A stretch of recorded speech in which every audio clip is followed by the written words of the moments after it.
Now don't get me wrong, both my brother and I had some very good times in the country. We both had bicycles, and one of our favourite rides was down the wide sweeping drive to Longleat House. Of course, all this was long before the grounds were filled with wild safari animals. All we ever saw were horses, cows and lots of sheep.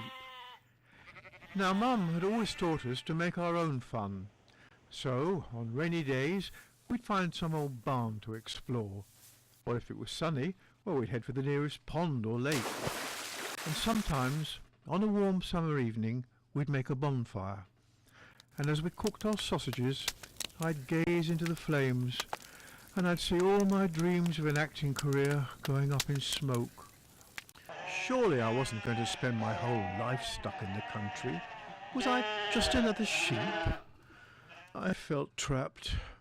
And having lived in such fabulous hotels as the Lee Bay, the Warwick Arms and the George, well, the King's Arms Backstreet pub was a bit of a letdown. And I couldn't see that Warminster had anything to offer me. So at 14, I asked if I could leave Warminster and audition for a London drama school. That dream was soon shattered. Dad said that I could stay here and help out in the pub, or commute to a catering college in nearby Salisbury. So I reluctantly agreed to stay and help out in the pub. But I did manage to persuade him to let me take a part-time job as an assistant projectionist at the local cinema.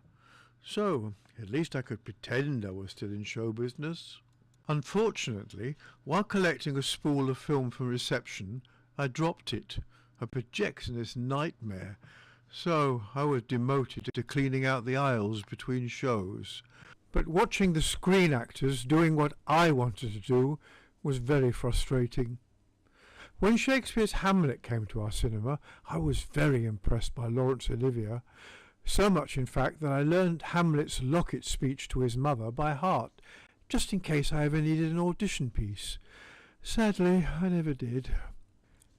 Meanwhile, the tension at home was getting steadily worse as my parents' marriage began to fall apart, and eventually Dad, and the latest Bone Shaker car, moved out, and Mum took over as licensee. The flowers soon filled the place inside and out, but it was obvious she couldn't run the place with just 15-year-old me, and as there were plenty of rooms upstairs, Mum wrote to one of her recently widowed sisters and asked if she could come and help out. The reply was yes. So very soon the King's Arms welcomed a very jolly Aunt Winnie and her son Geoffrey. Now Aunt Winnie had definitely inherited her mother's talent. She had a lovely singing voice and was a very good ballroom dancer. And she set about teaching me to dance, so that I could escort Mum to the Old Bell Inn for the Lice and Victuals annual ball, wearing the slightly large for me dinner suit that Dad had left behind. But my vanity took a knock when Mum said, "You're quite handsome, except for maybe your nose."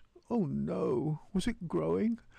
I wouldn't have felt so bad if I'd known that one day I'd be playing Pinocchio on a London West End stage. Meanwhile, Mum and Aunt Winnie had attracted boyfriends. A young soldier called Len from the nearby barracks was Aunt Winnie's choice, while Mum picked a tall, quiet local man called Dennis. This left me with more time to start chasing my dream. 1951. I was 16, and my friend Alan and I took a day trip to the Festival of Britain site in London. Now Alan was an ATC cadet, that's the Air Training Corps, and he explained that as a cadet he could join the RAF at 17 and a half and not wait to be called up at 18 for national service. That way he'd get away from Warminster quicker. Needless to say, I could hardly wait to get back to Warminster and sign up. Within weeks, I was proudly wearing the blue uniform of an RAF cadet. Secretly, I would have preferred a sailor's outfit, but it would be many years before that wish was granted. Once I settled in as a cadet, I learned a lot about the variety of jobs offered in the Royal Air Force, and I felt drawn to becoming a radar operator. And as a nice, clear speaking voice was essential, Mum's elocution lessons might not be wasted after all. So, with my sights set on radar, joining the RAF couldn't come soon enough. So I'll skip the next few months in Warminster and jumped to the 4 years in the Royal Air Force and my first taste of acting on a real stage. 1952.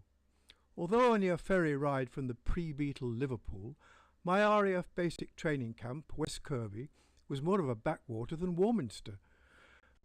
And though I was just one of dozens of recruits, I did manage to stand out from the crowd. That's me, standing out on the left. And this is me after all the jabs they give you. It leaves your arm feeling like a pincushion. After I'd learned how to march in a straight line and handle a rifle, I was given a spot of leave. So I popped back to visit newly married Mum and Dennis and, of course, Brother Stuart. And my next move was off to RAF Cardington to begin my training as a radar operator. I have to admit, it was only while researching this story that I learned RAF Cardington had been home to the British airships. Alas, all gone, except for a few barrage balloons stored in hangars. These hangars were huge and have survived by renovating them and then leasing them out to film and TV companies. Now, I was one of 16 on the training course, and I soon discovered just how poor my education had been. I found the radar theory very difficult. Remembering wavelengths of various pieces of radar equipment, well, it was like learning a foreign language. But I soon made up for it by being very good at the actual plotting, helped, of course, by my accent-free voice. Thank you, Mum. At the end of our training, we were posted to various British radar stations. Bawdsey, Bromley, Canewdon, Dunkirk and Dover. I got Dover, or to be more accurate, St Margaret's Bay, best known as a starting point for cross-channel swimmers. All of our radar aerials, rather like the camp itself, have been demolished, and the old parish hall where St Margaret's players performed has metamorphosed into a large community centre serving a large community. But in the 1950s, St Margaret's was quite a small village, so they welcomed would-be actors from the RAF base to help swell their ranks. So it was in St Margaret's annual pantomime I gave my very first stage performance, in drag. I was one of the ugly sisters in Beauty and the Beast. It was, as you can see, a very amateur production, but to me it felt wonderful to actually be performing again, and because of my good notices, to discover I could play comedy. But I was rather nervous for my part in the next production, Waters of the Moon. It was billed as a comedy, but I played a young man with consumption who is emotionally disturbed. So, no laughs there. I was very relieved when I still managed to get a good notice. Our next production was a comedy, Beside the Seaside, so I felt on safe ground. But I was impatient. I still had 3 years to serve in the RAF, so I needed as much experience as possible. I decided RAF St Margaret's, it needed its own drama club, and with the help of our squadron leader's wife, RAF St Margaret's Dramatic Club was born. And it's with some pride I quote from our first review. The RAF St Margaret's Dramatic Club's first attempt at Ben Travers' Rookery Nook gave young Alistair Urquhart yet another chance to portray one of his now famous characterizations. Well, you can guess I was well pleased. But I wasn't daft enough to think I knew it all, so I turned to books. Now St Margaret's is placed halfway between Dover and Deal, so I joined both libraries and avidly read plays on acting, makeup, especially makeup, how to make your nose look smaller. I still had a complex about it. Now, at an art exhibition in Deal Library, I met a German psychic artist named Margaret Moyart, and we soon became very good friends. It was at her small studio flat that I spent most of my off-duty time. Margaret was responsible for painting the local cinema posters, and through her I got my first paid acting adult job. I appeared as the Devil Girl from Mars for a Mars publicity stunt. Yes, I know, in drag again, but someone had to do it, and I got a hell of a lot of ribbing from my fellow airmen.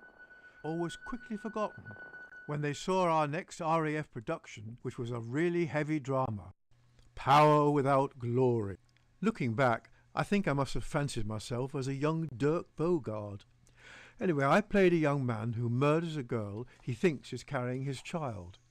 My big scenes were played opposite an attractive WAF officer, so you can imagine the reaction from an audience of mainly young airmen when I, as a mere LAC, had to kiss a WAF officer. I brought the house down. In spite of this, I still managed to pull in a good review. So, my time at St. Margaret's was passing very pleasantly, and before I knew it, I was rehearsing my final performance, and luckily it was a pantomime. I played Jack, the son of Mother Goose.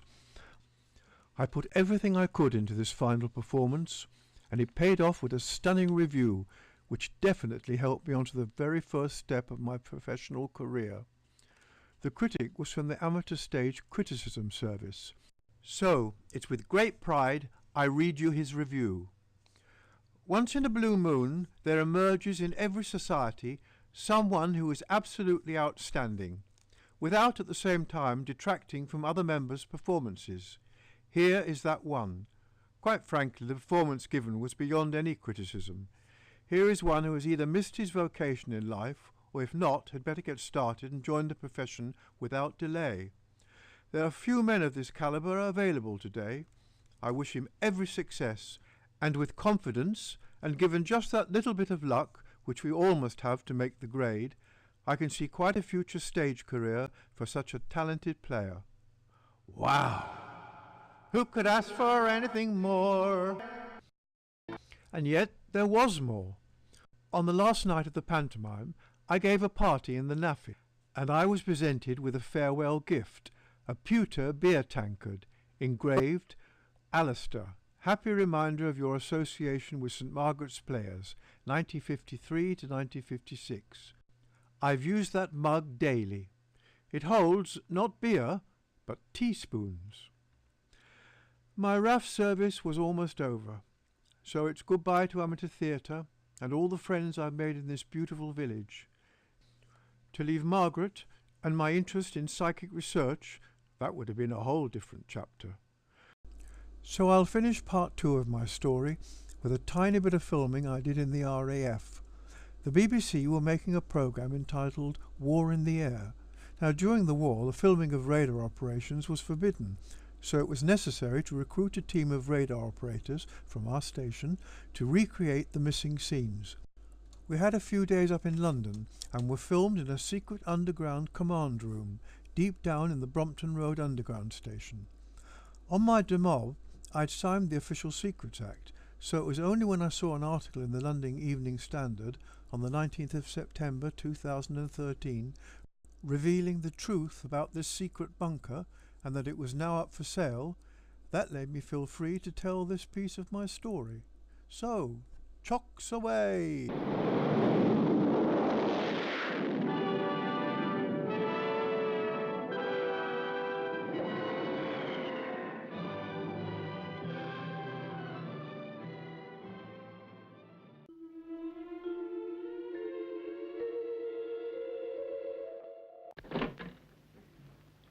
Attention, everybody.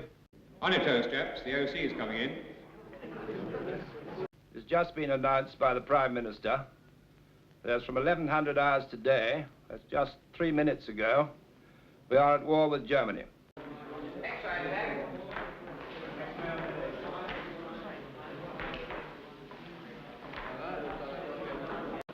Stand by, X-ray 1, west, sugar 1187, sugar 1187, 3810.